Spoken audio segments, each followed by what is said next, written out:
Judy Ratcliffe's audience on Twitter to the show. Judah Wickower, things are looking good on our end. We can start the program when you are ready.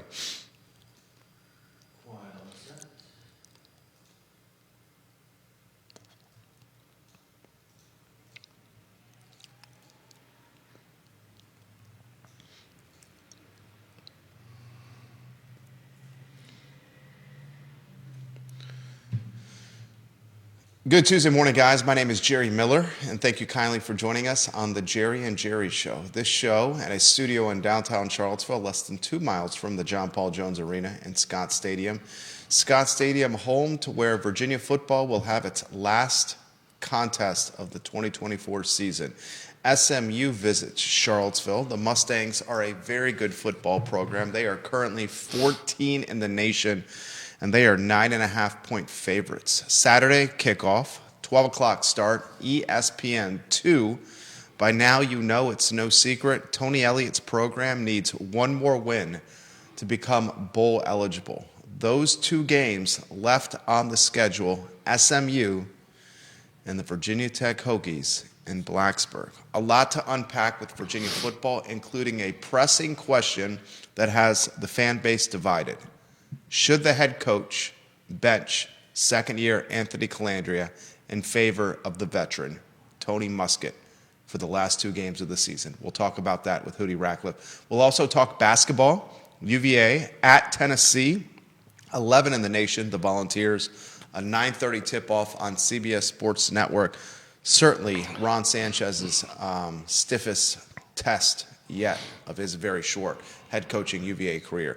Judah Wickower, if we can go to the two-shot and welcome Hootie Ratcliffe to the show. So much to uncover. The Notre Dame contest on Saturday, I guess as expected, right around the line. Notre Dame did not cover, interestingly. Muskett comes in and leads a couple of touchdown drives and plays pretty well, but in a mop-up type scenario. I'll start open-ended. What are the takeaways from the loss to Notre Dame? Well, just the fact that they went up there and turned the ball over so much, 5 turnovers. Could have been worse. They fumbled 2 or 3 other times and didn't lose the ball, but it was pretty much domination by the Notre Dame defense. Al Golden, the defensive coordinator that was formerly here as a grad assistant and then defensive coordinator under Al Groh, was built quite a reputation for his defensive tactics over the years. Head coach at Temple in Miami, and he had Virginia pegged pretty well. Yes, he did. They couldn't do much of anything against Notre Dame's defense, which is ranked number 7 in the country, number 1 against the pass, and they made it a long day for Colandrea. They put a lot of pressure on him. He was forced out of the pocket several times, and I don't think the Virginia receivers were able to separate that much from that coverage. Just a really good game plan by Notre Dame, and Virginia helped them immensely by turning it over, starting with the opening kickoff, which, I mean, that's the last thing in the world you want is to fumble the kickoff. Especially if you're a guy who played at Notre Dame last year. Yeah, and right there with, I don't know, 90,000 people or whatever, rabid fans, and, I mean, you're immediately in the hole, and it's hard to dig yourself out of that, and Virginia didn't. I think, had they not made the mistakes, they could have played a little more competitive game, but that's what separates the good teams from the bad teams is somebody knows how to dominate you and they take advantage of it, and you're groveling for any kind of success in the game. We should also highlight that Notre Dame made their fair share of mistakes that UVA did not capitalize on in the first half. A couple of callback touchdowns. That's true. The fumble Ruski and then the other long play right after that was that was mind-boggling. You don't see 2 plays like that very often that are called back that quickly. But yeah, I mean, Virginia had opportunities to at least narrow the gap a little bit, but just couldn't do it. Notre Dame behind us. We're looking at a college playoff football team, most likely with the Fighting Irish. Virginia is trying to find their way into the postseason. There's 2 games left. SMU, the last home game Saturday, a high noon kickoff on ESPN2. The Mustangs, the Ponies, as you like to call them, 9.5-point favorites. This is a very good SMU team, folks. First place in the Atlantic Coast Conference, 9-1 overall, 6-0 in ACC play. We'll get to the Mustangs, really a Cinderella story in their first year in the Atlantic Coast Conference. But before we do, it's all over Twitter. It's all over the message boards. You're hearing it left and right. You know where I'm going to go with this. Muskett, Colandrea, Muskett. Does the head coach need to bench the second-year precocious quarterback Anthony Colandrea because of the mistakes that have happened of late? I don't think so. I don't think they will. And I'll tell you why. Because, if it was early in the year, perhaps, but you've only got 2 games left. You're fighting for your lives in terms of potentially becoming bowl eligible. Although we do know that there has been, and I haven't looked at the overall big picture this year, there have been some 5-7 teams in the past that have gone to bowls. I don't know that would be the case this year, but I guess it's a possibility. Yeah. But to be bowl eligible, they need one more win, and they have a lot to play for. I mean, what better way to become bowl eligible than to pull off an upset of the undefeated team in your conference, a team that's fighting for a college playoff spot? Your arch rival, where you can't win? Yeah, I mean, how much more are you going to take of that? Right. And especially after they rubbed your nose in it last year on your own home field.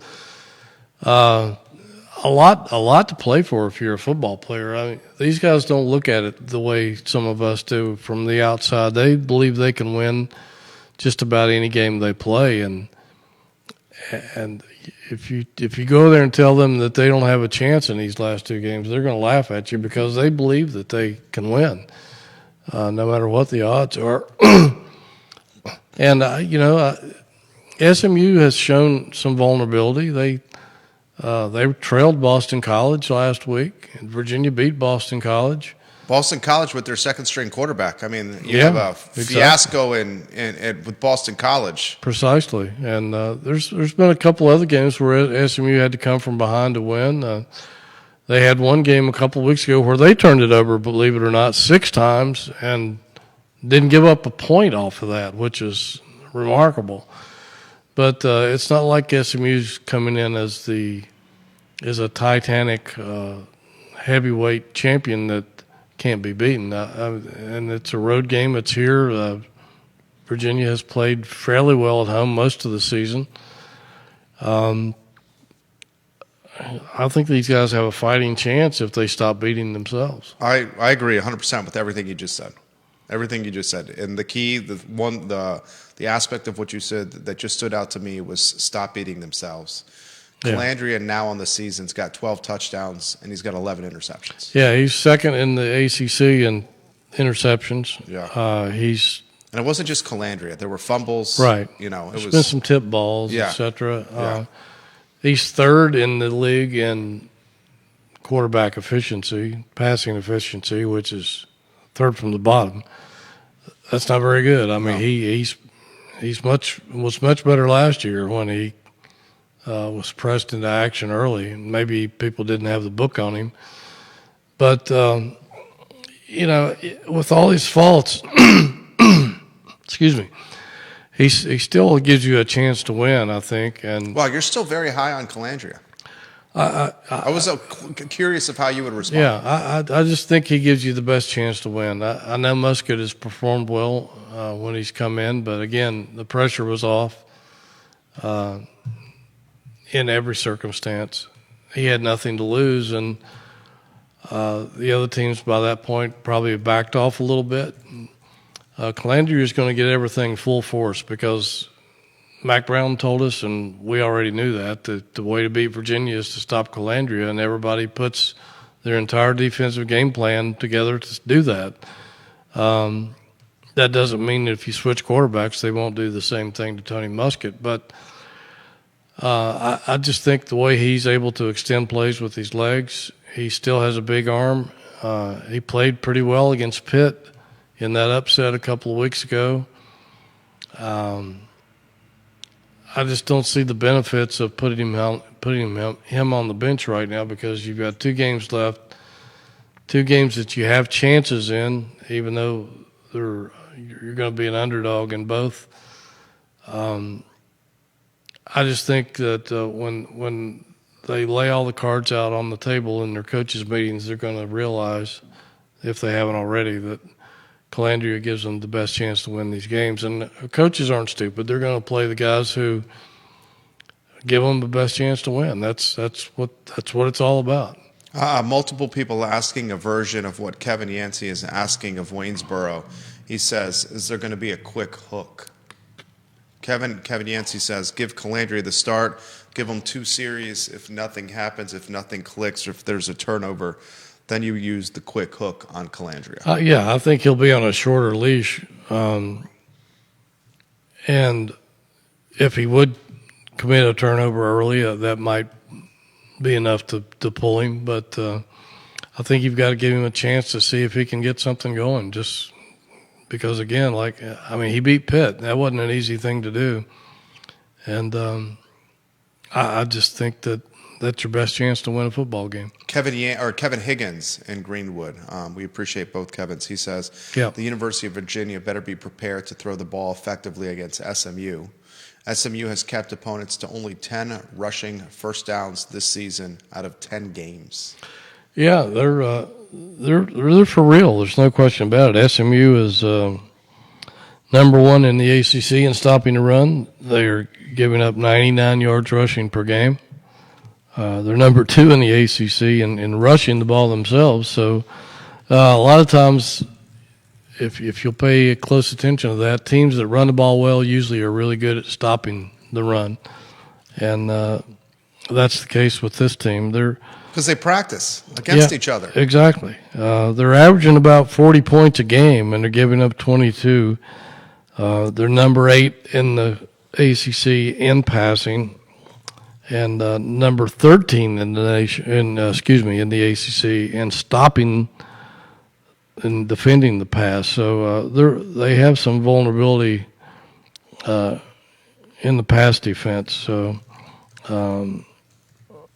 That's something that they can watch out for. And they have a lot of dramatic offensive players. Even Nick Saban's been singing the praise of quarterback Kevin Jennings, who didn't start the season as the starter, but he's thrown for over 2,000 yards and 15 touchdowns this season, and he's pretty good.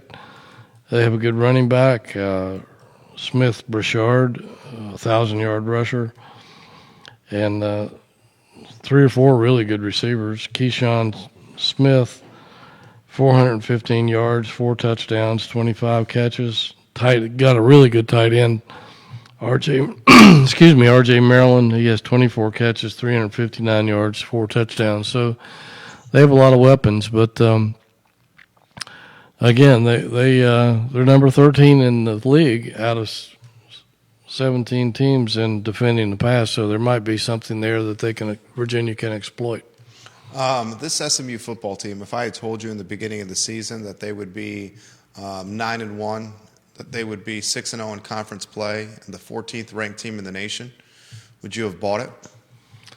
I will give you props. You said in the summertime this team was going to be very good. I thought they would be really good. I thought they would be in the top 4 in the ACC. I don't know if I thought at that point that they would be possibly playing for the ACC championship. And then that's certainly a distinct possibility. They're in the driver's seat. They were fortunate. If you look at their schedule, they didn't have to play Miami or Clemson this year, so they avoided a little bit of that. But I probably wouldn't have bought it to that degree, but I'm not surprised that they're successful. That's for sure. I thought they'd be really, really good, because football means a lot to that school and that program. They once upon a time they were really good in football before they got the death penalty with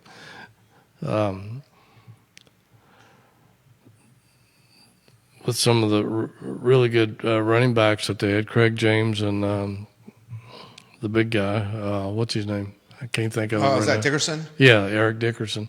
Driving around, was it in a Corvette? Camaro? I think it was. It was a really nice car that he drove off. Drove off.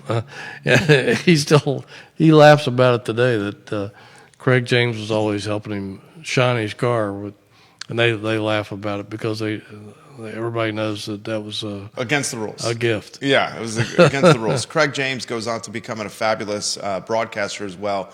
Dickerson, a living legend. There's a fantastic ESPN 30 for 30 on the death penalty in SMU that if you have not watched, viewers and listeners, I suggest you give it a whirl. It's fascinating. SMU, probably, anything can happen, but very well could be playing in the ACC championship. Yeah, I mean, and this is a crazy thing here. Ready for this one? You make it to the ACC championship, then anything can happen.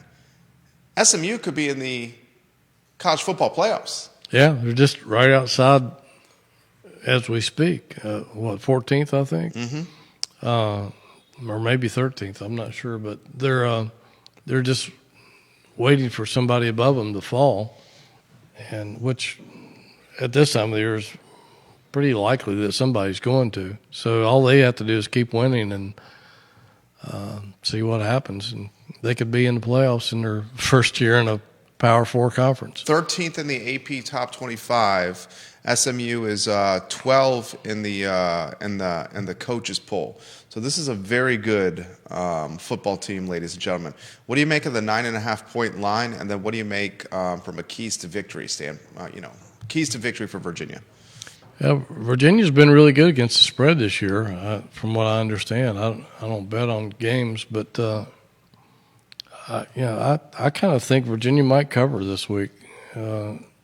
If I were a gambling man, I just think that people are underestimating how much these guys want to win, even though they have shot themselves in the foot so many times. But I think that there's still a lot of desire there. These guys, a lot of these guys came back for a 5th, 6th, even 7th year because they wanted to help turn this program around and get it going in the right direction. And if they could make a bowl this season, that would be remarkable after back-to-back three-win seasons. I know it's not likely, but it's certainly not beyond the realm of possibility. And if you're a football player, you want to be in this situation. You want a chance to make a big statement, a national splash on your home field. Especially those seniors. It's their last game in Scott Stadium, and they're going to be playing their hearts out. They believe they can win this game, and I think they possibly could if they play error-free football. Who knows? SMU might be having a bad day. It's hard to play perfect football like they have, and they haven't exactly been perfect, but it's hard to go undefeated in a conference. I don't care who you are. Very well said. They've got a chance. They got a chance. Virginia football has got Virginia Tech to close the season. This isn't Frank Beamer's Virginia Tech football program. They've seen some sour days in Blacksburg. Still, the record speaks for itself with UVA visiting Lane Stadium. The contest first before Virginia Tech is SMU here in Charlottesville, and it's a game that's going to be on ESPN2. I mean, we have back-to-back nationally televised outings for Tony Elliott. I got to ask you the question, with a lot of viewers and listeners wondering the same: is Tony Elliott safe? Is the coaching staff safe? I think so, unless they just completely lose it over the next 2 weeks, which I don't think they will. I think they'll play hard in both those games. They may not win either game, but I think they'll at least play hard. What they have to do is avoid an embarrassing loss and just, turning the ball over like they did last week. They can't continue to do that. And I've said before that I've had a couple ADs over the past tell me that when a team is struggling like this and some of the fans are restless, the things the ADs are looking for is how the coach conducts himself and In the face of adversity. In the face of adversity, and how he handles his team, and if he doesn't lose his team, if he doesn't lose the locker room, and I don't see that happening. These players love Tony Elliott. I think they have a lot of faith in him, and I guarantee you he's not going to throw in the towel. He and his staff are going to be giving it everything they've got. So I think he's safe. 5 wins is not what everybody wanted. I'm sure it's not what he wanted. I think he wanted to be bowl eligible this year, and not to say that they won't be, but I think that I think if you'd have told fans before the season, would you take 5 wins? I think most people would have grabbed that ring. 5-5, 3-3 in ACC play. The Hokies 5-5, 3-3 in ACC play. That game, they could be playing for both of them could be playing to be bowl eligible for bowl eligibility. This game is going to have the Commonwealth Cup, guys. A lot of fireworks associated with it. The 8 p.m. kickoff in Blacksburg. It's going to be freezing cold on the 30th of November. It's always cold in Blacksburg. Virginia Tech is my birthday. Oh, it's your birthday? Yeah. Happy early birthday, November 30th. We should remember that. It's Hootie's birthday right there. Hootie Ratcliffe, your birthday gift is going to be 24-degree temperatures and blustering winds and a 2.5-hour, 3-hour drive to Blacksburg. Yeah, and worse, a drive back late that night, too. At 2 in the morning. Yeah. 2 in the morning. This is what you guys have to do if you want to be an award-winning Virginia Sports Hall of Famer, and that's what Hootie Ratcliffe is. Jeremy Ronica says, I can't believe, Jeremy, that Virginia Tech game is at 8 o'clock. Multiple people are asking the question about the athletic director and who the athletic director is going to be. Is there any more news or movement on that front?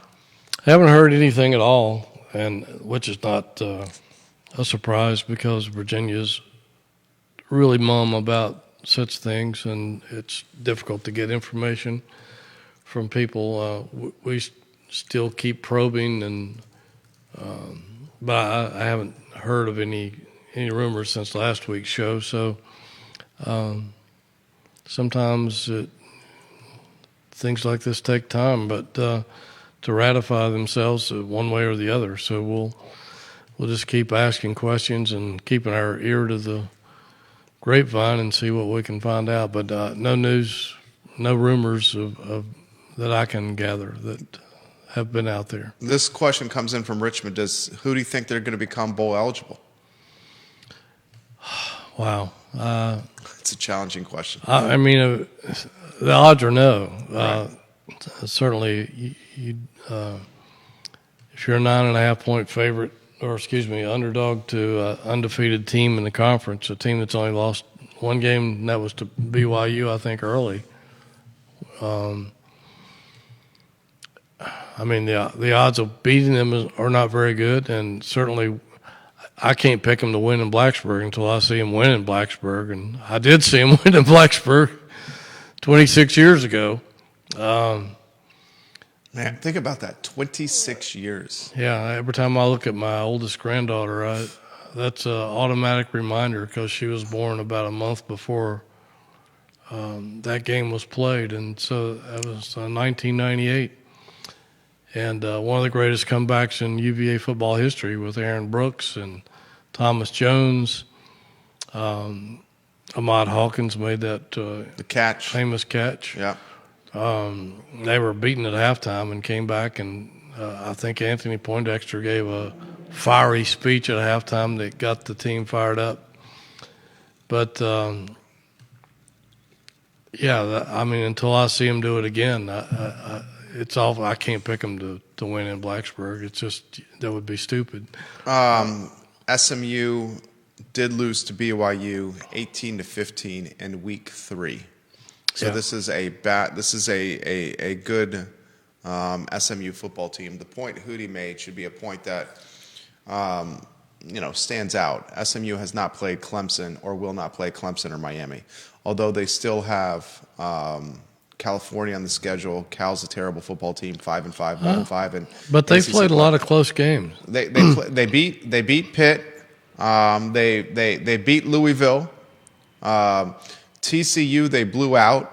BYU they barely lost to BYU 18-15. So SMU, your point is this: is they've had, I don't want to say some breaks go their way, but they've won the close games.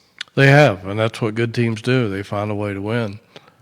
Is that Cal game in California? Let's see here. I can tell you right now. The SMU closes the season. Cal at home. Okay, it's at SMU? Yeah. Okay. Well, I thought if it was at Cal that they might could possibly lose that game. How about this question? Cal's not a bad football. They're 5-5, but they've lost a lot of close games. 5-5, 1-5 in conference play for Cal. Yeah. What is the bigger story or the more significant story? The fact that Florida State is 1-9, 1-7 in conference play, or the fact that SMU is 9-1, 6-0 in conference play? I think it's more shocking that Florida State is 1-9. I mean, nobody saw that coming. They were favored to win the conference, for goodness sake. I mean, they were 13-0 last year going into, at the end of the season, going into you really can't count that bowl game because half the players left the team before the bowl, and they were massacred. But I mean, to go 1-9 with the kind of talent that they've assembled down there and the momentum that program had and the money they've spent, it's mind-boggling. The bullying they did to try to get out of the ACC. Yeah, I mean, they've got everything in the world in their favor. They have no excuses to have a bad football team at Florida State. Zero excuses. Fired 3 key lieutenants on the coaching staff already. The head coach playing for his job. Maybe the only thing keeping him at the school as the head coach is the buyout. $65 million buyout. Unbelievable. Just signed a contract extension. Yeah.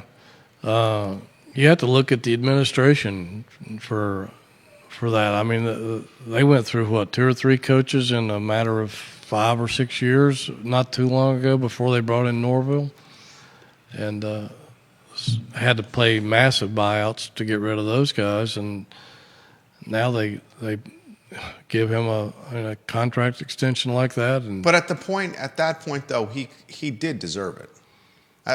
Maybe deserve is not the right word, but he was coming off an extremely successful campaign. Yeah, he did, and I'm sure there were other suitors out there that put pressure on him to do so.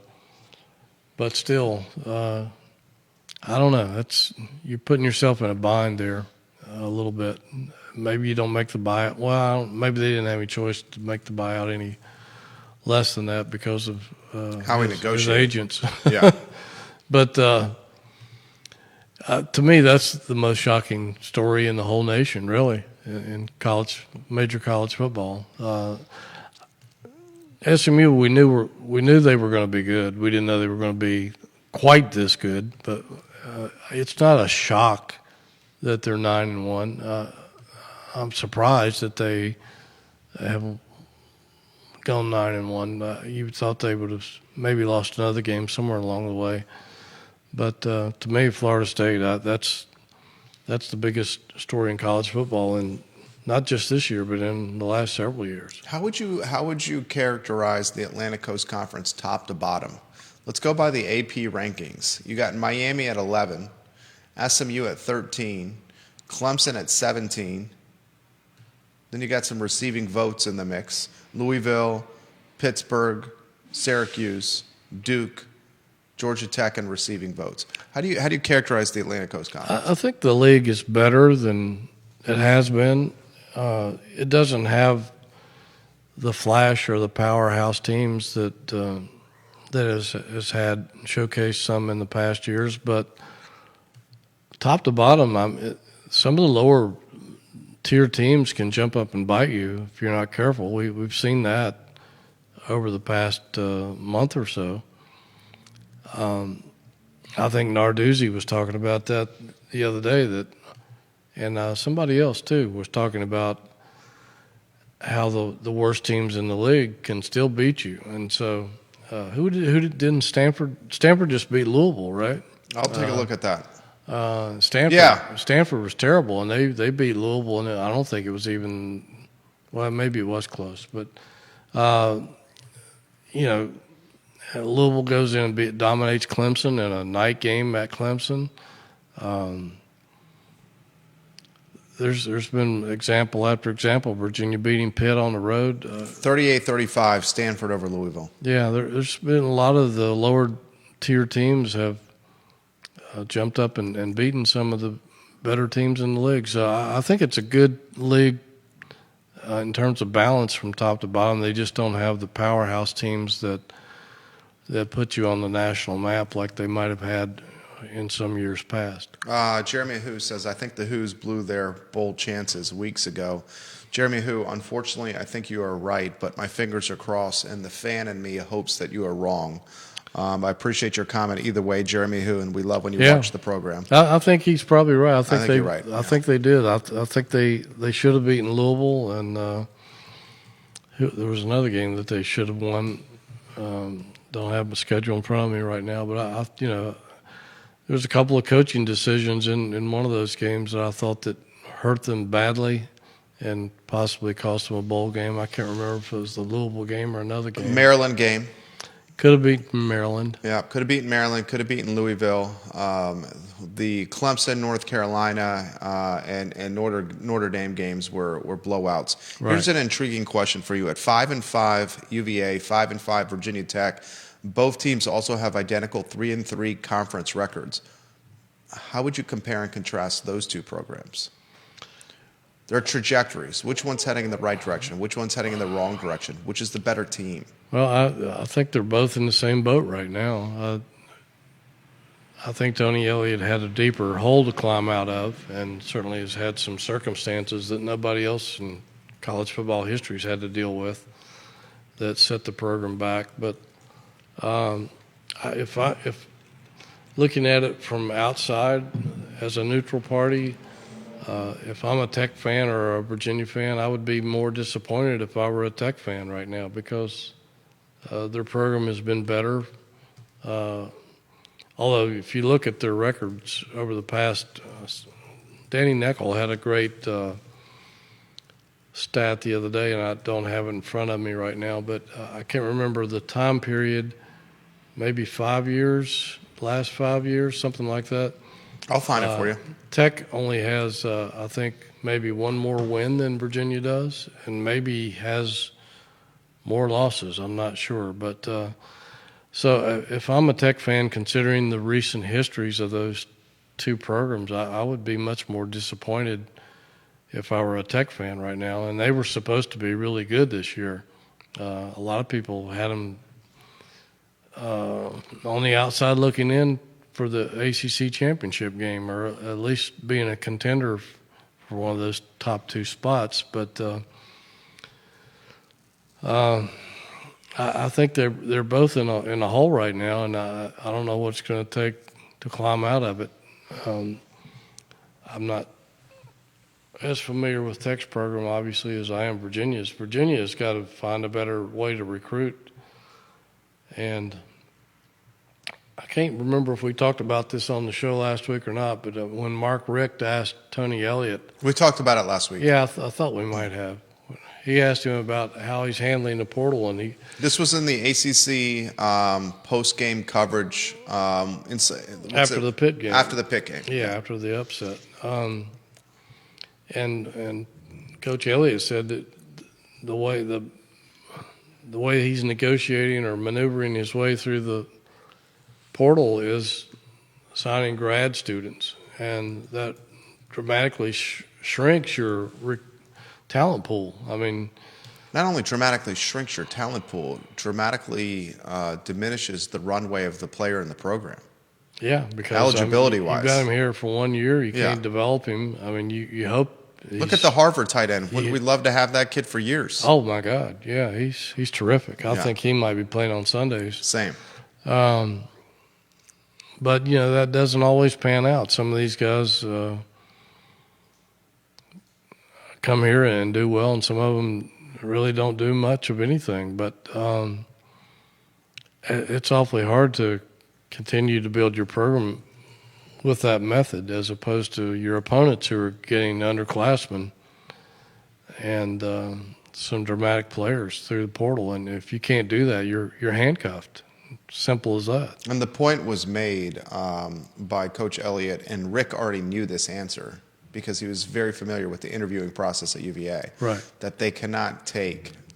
It's the underclassmen transfer opportunity is extremely limited because the underclassmen get significantly behind on accrued credits, class credits, Right. and can't catch up fast enough. Right. So that's why you see some of these. Even Chris Tyree, who makes the transfer from Notre Dame, he's coming from a prestigious academic school. Neville, the tight end from Harvard, is coming from the Ivy League. They've had several Ivy League players. Several Ivy Leaguers. A lot of folks asking for the viewers and listeners extremely intelligent. Asking for we have injury. an intelligent fan base. I see. You're 100% right. Asking for injury updates. This one from John Blair. Any word on Corey Thomas, his injury status for Saturday? I think that's probably the deciding factor. If he's healthy, we've got a shot. If not, that secondary without Thomas and Clary is just not going to stop SMU, in my humble opinion. That's a very good point, and there hasn't been any update. We'll get that this afternoon from Coach Elliott. He always gives us an update on the injuries. That was a very physical game. Dude, Notre Dame South manhandled Virginia and put so many of Virginia's key players either on the sidelines because of injury or on the sidelines because they were licking their wounds from pride. There were 4 or 5 guys who left the game, and I don't think came back in. The one that came back in, one of them that came back in, Sanker. Yeah, you're right. That kid just embodies. And won his fourth ACC player defensive back of the week award. Yeah. This season. Sanker is just by one of my favorite players, maybe in a long time with Virginia. Yeah, there's no quit in that guy. Right. He's got something special, and I think even though we've talked about it before, his size is maybe not NFL size, but he's got NFL size right here where it counts, and up here. And I think he'll be playing on Sundays. I think so for too. sure. Because he's a special player. If you could put 11 guys like him out on defense, you'd be one of the top defenses in the country. He's just you can't say enough nice things about him. A local boy from the Covenant School who came to Virginia after playing 7-on-7 football in a private school league. Yeah, that private school now making the jump back to 11-on-11 football. Yeah, I heard that. Because numbers have picked up. That's great. That is great. I'm glad to hear that from them. I'm glad to hear that as well. Comments coming in quickly here. Rob Neal, if the team finished 5-7 and was offered a bowl game, do you play in it or do you spend all of December closing for high school signing day and mining the portal? What is the best for the future of this program? Question for you. That's a great question. I think if you get that chance, you take it. I think you take it too.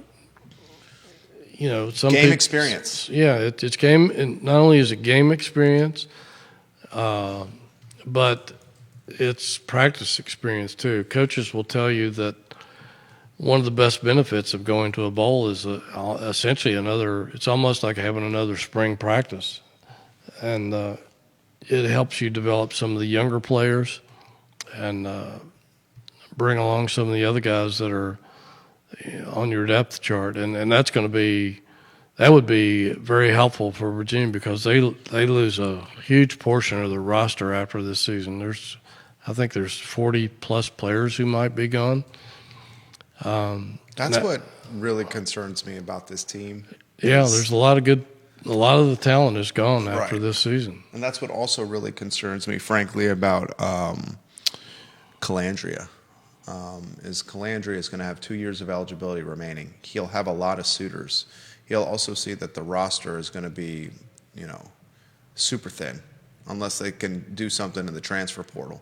I'm concerned about Colandrea staying with this football team, especially if he's benched these last 2 games. I'm curious if the coaching staff plays the what's best for us now versus what's best for us next season when it comes to Colandrea. I think all those things will be weighed. And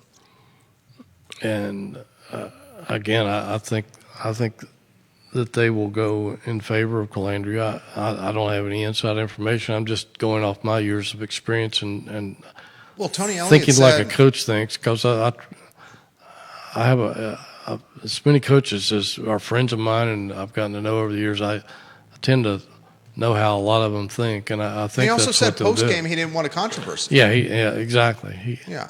And he said he still has faith in AC and knows that he'll bounce back. And I agree. I think he will. He may come in and lay an egg, but I think you got to give him a chance to at least turn things around this week. But I think if you get a bowl opportunity, you have to take it, because it also shows recruits that, hey, we're almost there. We've turned the corner a little bit, and we need your help. So it gives people hope, a little promise, and that's what a lot of this is about, is hope. I totally agree. A lot of the fan base has already transitioned to basketball. Yes. Ron Sanchez can't team. say that I blame him. Right. Can't say that you blame him either. Philip Down, Scottsville, watching the program. A lot of viewers and listeners want to talk basketball. 3-0 to start. We will highlight this. The Villanova team is not the Jay Wright Villanova team. It's the best team they've played so far, but it's not the Jay Wright Villanova team. A clear-cut best team they've played so far is going to be Tennessee on Thursday. This is a 9:30 tip-off on the CBS Sports Network. The Volunteers are 11 in the country, and this is a very good basketball team. Open-ended, where do you want to start with this matchup? Well, let's go back and look at that Villanova win. Again, this is not a vintage Villanova team by any stretch of the imagination. They're 2-3, and they've got problems, and that guy's probably going to be coaching for his job if they continue to struggle like this. But I think he is.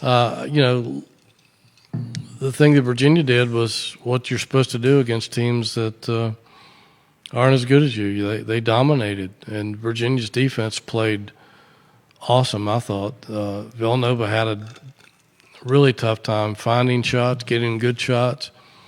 Virginia forced them into taking a lot of bad shots. And Virginia played pretty well offensively as well. And where has that Andrew Rohde been all this time? He made a lot of us eat crow. They said he couldn't shoot, but he certainly did the other night. He's battling back issues. Yeah, if he can, there was one time after he made a shot, he grabbed his back, yeah. And I've had lower back issues. That's no joke. Oh, it's one of the worst things you can possibly have. Right. And when my lower back issues, I'm just trying to get in the car and drive to work, not play a 40-minute basketball game. Exactly. And sometimes you just want to be able to sit down without hurting yourself. Right. But, if he can continue to play like that, that's going to be a huge boost to this basketball team, because people say, well, he can't shoot, he shouldn't be on the floor. Well, for those who haven't played sports, you got to – people who have played sports know this, because sometimes there are role players who do things, the little things that don't show up on the stat sheet, that – the glue guys. Like Jack Salt and some of those guys. People kept saying, why in the world is Jack Salt starting? Why in the world is Jack Salt getting all this playing? Jay Willie. Those guys do the dirty work, and they leave the scoring up to somebody else. They're role players because they are leaders. They make good decisions on the floor. They play good defense. They rebound. They pass well. They've set bone-jarring picks. They do all the things that are necessary to win games, and same in football. There's some of that too, but that's why Andrew Rohde is seeing the floor, is because the other aspects of his game are pretty solid, and he has a calming effect on you. Stop and look at this roster; it's a really young basketball team. And sometimes when they run into some adversity, they need somebody on the floor, and IMAC is one. But other than that, who are you going to turn to? As far as the starter goes, you got to have somebody that's a calming influence on them, and Andrew Rohde can keep it together. So if he can keep playing like that, that's going to make this team a lot better, because I noticed he and Day Ames played together a lot, which Tony used to like to do, and Ron Sanchez obviously likes to do. Day didn't play that well.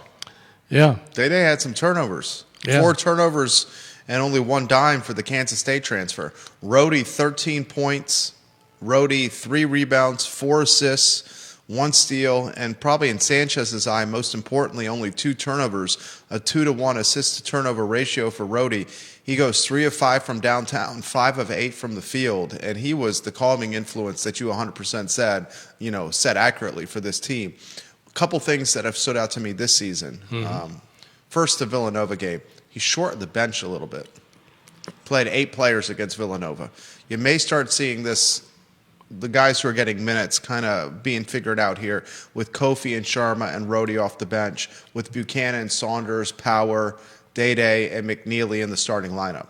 Another thing that stood out to me is the Duke transfer, TJ Power, limited offensive production so far. Do we look too much into it, or do we chalk it up to 3 games in the season and fresh from a transfer at a new program? I think it's early. I think he will be effective as the season wears on. He's got a lot of talent, and I think he just has to get comfortable in his role, I think, and I think he'll be okay. What is his role on this team? Well, Stretch? I think he's a stretch 4, and he has a nice 3-point touch. We haven't seen a lot of it yet, but it'll get there. I think he's a good rebounder. I'm not sure at this point what kind of defender he is. We'll learn more about that as we go along, but he's a big body, and that's a pretty nice front line if you've got him and Saunders and Buchanan in there. With Kofi coming off the bench. Yeah, I mean that's those are big boys. 6'8", 9, 6'11", 6'10". Pretty nice front line. Yeah. And then Saunders built like a brick house. Yeah, he certainly is. Jumping ability, shooting ability. I mean, we were told Saunders was going to be good, and then we heard in practice that Saunders was going to be good. Saunders could be really, really good. This guy's got a feathery touch at the free throw line, the 90% plus free throw shooting for the transfer. This guy can shoot from downtown. He's physical inside on the block. I mean, he, in a lot of ways, could be the best interior player on the roster. And Kofi's not far behind for a freshman. Practicing against this guy. Yeah. Against the man. Yeah, they've talked about how they make each other better. And certainly that's a huge bonus for Ron Sanchez to have those kind of guys. I don't know what it's going to take, but I think they've and I know Sanchez has encouraged the heck out of this, but they got to get IMAC more shots. Every time that guy shoots the ball, everyone leaves his hands, I think it's going in. He missed 1 shot. 8 of 9 from the field, 6 of 6 from downtown, 1 of 1 from the stripe, 23 points in 36 minutes, and it made it look easy. He sure did, and he needs to get more shots. I know he's an unselfish player, but come on, man, you got to be a little selfish. You got to jack it up there and see what happens. I know that he doesn't want to take bad shots, but gosh, I think he could even make a bad shot. Here's a question for you: how good is the Virginia basketball team? Is it to be determined? There were times last year, early in the season, we thought the team was really good. They just never gelled. They never gelled. They couldn't find their jump shot. They struggled offensively, per some would say usual. This team, and granted, I'm a glasses half full kind of guy, and everything in life, I'm a glasses half full kind of guy. When it comes to this team, I'm a glasses half full kind of guy. I see offensive production here. We don't even have Christian Bliss in the lineup yet. Curious to see what happens with Christian Bliss, if there's minutes to go around for him by the time he returns from injury. How good is the team? Or is it going to be nostalgic of last year, where they showed flashes of brilliance early on and then kind of fell apart? I think this team, we thought last year that they would get better and better as the season went along. Tony thought that too, and it just never happened because the guys were not that good offensively. That was a misjudgment by a lot of people. And I don't think this team has that problem. I think this team has a lot of scorers, a lot of guys who can shoot the basketball, and a lot more playable depth, and a stronger front line, a more imposing presence up front than it did a year ago. More guys that can hurt you. And I don't think we've anywhere close to the tip of the iceberg on this team yet. And I wouldn't judge a lot about what happens in the Bahamas this coming weekend, because they're going to play Tennessee and either Baylor or a very improved St. John's, physical St. John's team on the second game.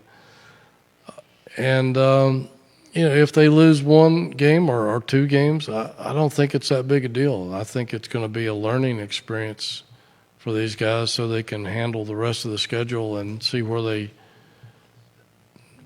have shortcomings, where they need to improve for the ACC race. And they'll still have a couple of really good tests before then. But,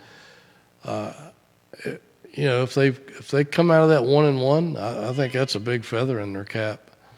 If they go 0-2, I don't think there's any reason to panic. And Virginia has been pretty good in these November tournaments for the most part. Who knows? They may shock college basketball and upset Tennessee in that first game. Tennessee has obliterated everything that's gotten their path so far, including Louisville. And that's what a good team is supposed to do. And Rick Barnes is an excellent coach. He's got a great program going. But I think it's yet to be determined about Virginia. I think this team will continue to improve all season long, because it's just more of an efficient offense than it was a year ago.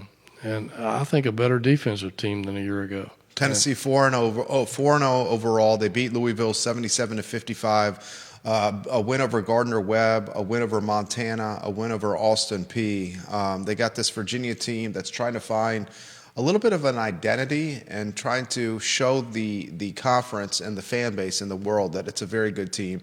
How far do you think they are from a top 25 team? That's a good question. It may take a while for them to get there, unless they pull off an upset this weekend. But I think is that because of the uncertainty on the coaching staff? Is that because of the performance over the last few years? I think that's part of it. A lot of people on the national scene who vote for these things probably are in a wait-and-see mode, because there was a lot of turnover not only in the coaching ranks with the head coach, but in personnel, and the fact that they faded down the stretch last year and have bombed out in the postseason for the last several years. I think a lot of people are looking at Virginia with a different view